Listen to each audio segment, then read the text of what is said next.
The A400 Mini, a half-sized recreation of the original Atari 400 8-bit home computer, will be here before you know it.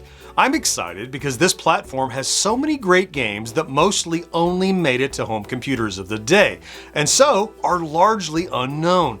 In this video, I'm going to run down 10 of my favorite Atari 8-bit games that I can't wait for you to try, and we'll get started right after this. This video brought to you in part by Tommy in the Order of Cosmic Champions. This exciting and heartwarming coming-of-age Gen X novel is available now. Check the link for more info.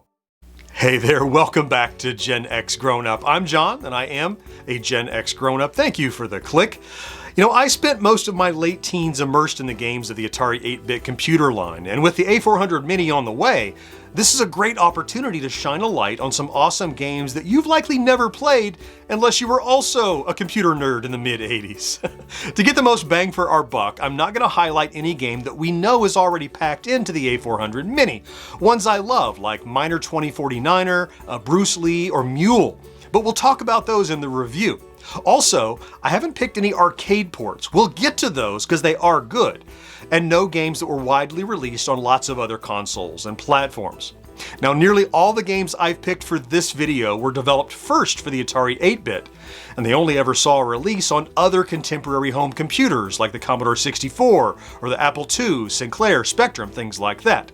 Also, I think a couple may have popped up on ColecoVision, but that's about it. Okay, enough with the ground rules. These are all in no particular order, so let's get going with my first pick, Chopper Hunt.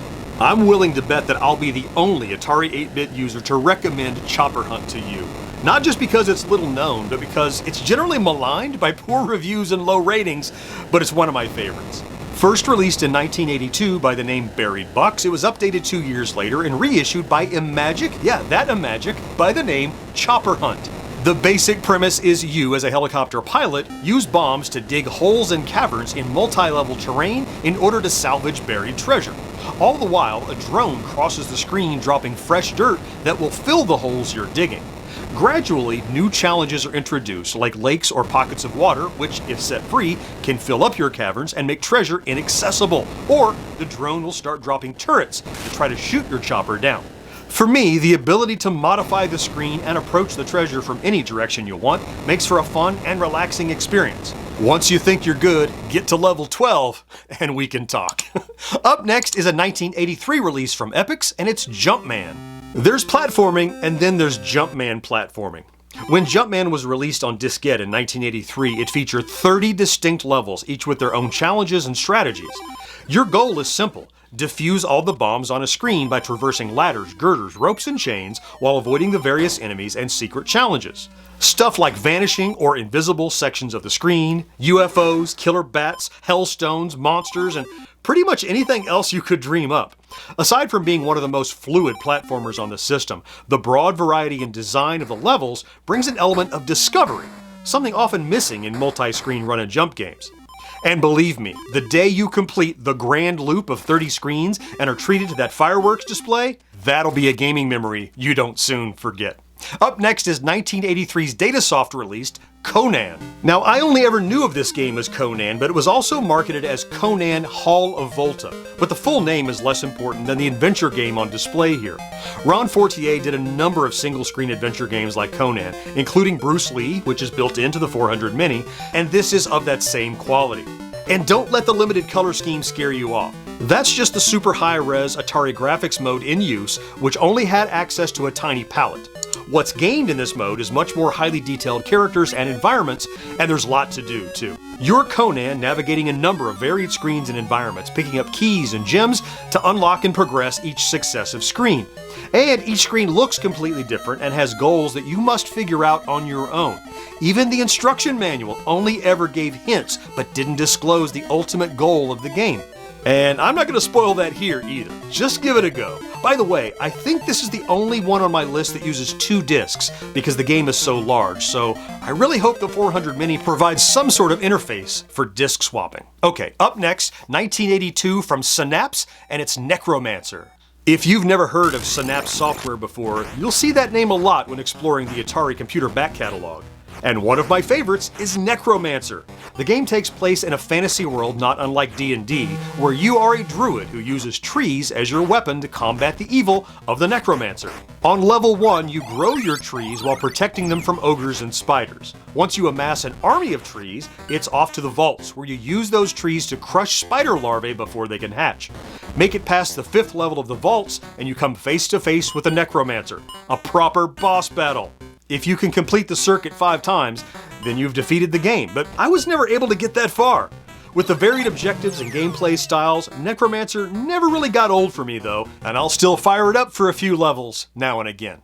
Up next from First Star Software 1983, it's Flip and Flop. You may initially dismiss Flip and Flop as a Q*bert color-changing knockoff, and to be fair, that mechanic is at the heart of this game, but there's more. The concept here is that you will play each level twice. Once on top of the level as Flip the kangaroo, and then the screen changes perspective and you become Flop the chimpanzee, who swings from the bottom of that same level.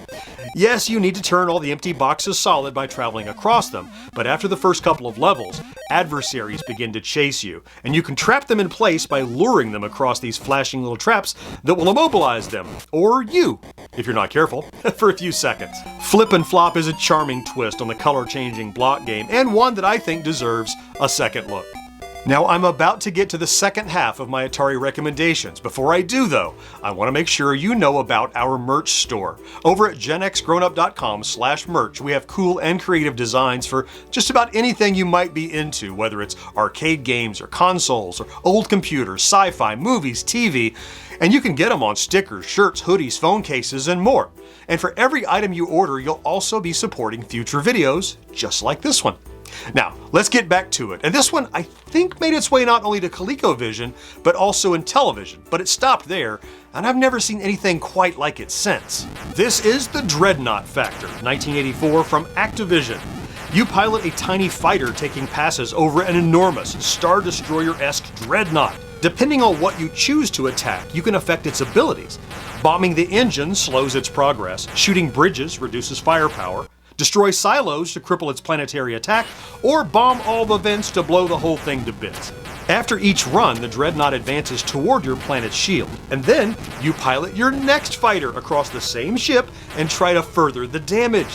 With so much variety in strafing run styles and 5 different Dreadnought configurations to develop strategy for, this is a real thinking nerd's outer space shoot 'em up that never forgets it's a button-mashing video game. This one is always right at the top of my frequent replay list. Up next from 1984 from Electronic Arts, it's The Realm of Impossibility. Realm of Impossibility is the Electronic Arts re-release with a bit of polish of Mike Edwards' game Zombies. Your adventure in Realm spans 13 different dungeons where you'll find one of the missing crowns or a key to unlock another, deeper dungeon. You navigate your little stick figure through isometric rooms dodging zombies, snakes, spiders, and more. The catch is, you have no offensive weapons. You can drop little crosses on the ground behind you to block monsters in pursuit, and there's the occasional magic scroll that might confuse enemies or make you invincible for a few seconds, but otherwise, you just gotta stay on the run. Now, this alone would be enough for me to recommend you check it out, but I saved the best for last. It's the simultaneous multiplayer. You and a friend can tackle the dungeons together. You both have to make it to each room's exit in order to progress, and if your buddy falls victim to a monster, you can try to revive him. Cries of, "Get over here and save me!" are not uncommon in heated games. The music and action of Realm is great, but it's that collaborative, on-the-same-team multiplayer that always made it an easy pick after a fierce game of Mule. Okay, up next from Activision is 1984's Pastfinder. It's the year 8878, and your mission is to collect artifacts from an irradiated planet while dodging obstacles and keeping an eye on your radiation level. No surprise that this was published by Activision, who was smart and shifted much of their attention to home computers right around the time that consoles were declining in North America. You play as a sort of robo-spider that both shoots and jumps its way under, over, and around both barriers and enemies whose heights can be determined like Zaxxon by checking their shadows. You choose your path through a giant map, and each spot on the grid is a bite-sized level to work your way through. Activated power-ups will help you reduce radiation and avoid enemies while you collect those precious artifacts and drop them off at bases every few levels. As an arcade adventure game, I never got terribly far in Pastfinder, but with the help of save states, I might be able to cheat my way just a bit further and see more of what Pastfinder has to offer. Up next, from 1985, published by Epix, it's Rescue on Factalus.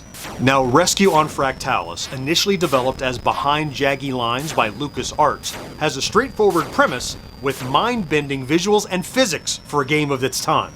Ether Core pilots have crash-landed on planet Factalus, and your job is to drop down from orbit and rescue your pilots while dodging fire from enemy UFOs and gun emplacements. Once you spot a downed ship on your radar, get close enough to land, then turn off your systems and wait for the pilot to run from his ship to yours.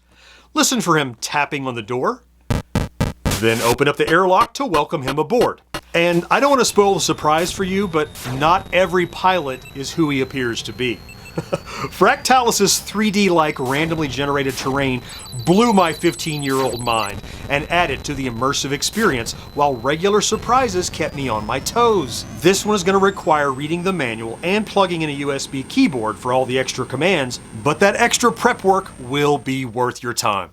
Okay, last one on my list. Again, no particular order, just happens to be last. This is from Electronic Arts, published in 1986, and it's Lords of Conquest. The visuals of Lords of Conquest probably won't wow you, but if you enjoy cutthroat multiplayer strategy games, this unassuming Atari 8-bit title just might be your next gaming addiction. A weird mashup of Risk and Settlers of Catan, up to 4 players set out in Lords of Conquest to claim regions on a map, keeping an eye out for natural resources like gold fields and horse stables. When the game kicks off, you cycle between production and building phases, when you can construct weapons, boats, and cities to fortify your land, and then attack phases, where you try to conquer and claim new regions. Plus, you can bring reinforcements from behind the front line, but be careful, because that will weaken your backfield and make you vulnerable to sneak attacks on other fronts. And if an area under contention also borders with a 3rd or 4th player, they get to choose which side to assist or opt to remain neutral.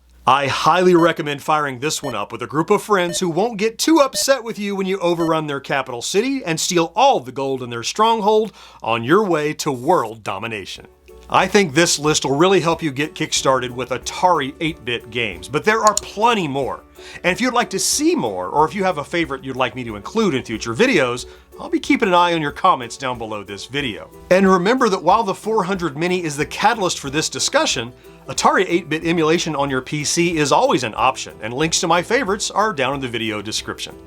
In the meantime, I'll throw links here and here over my shoulders to some other Atari 8-bit videos I've done.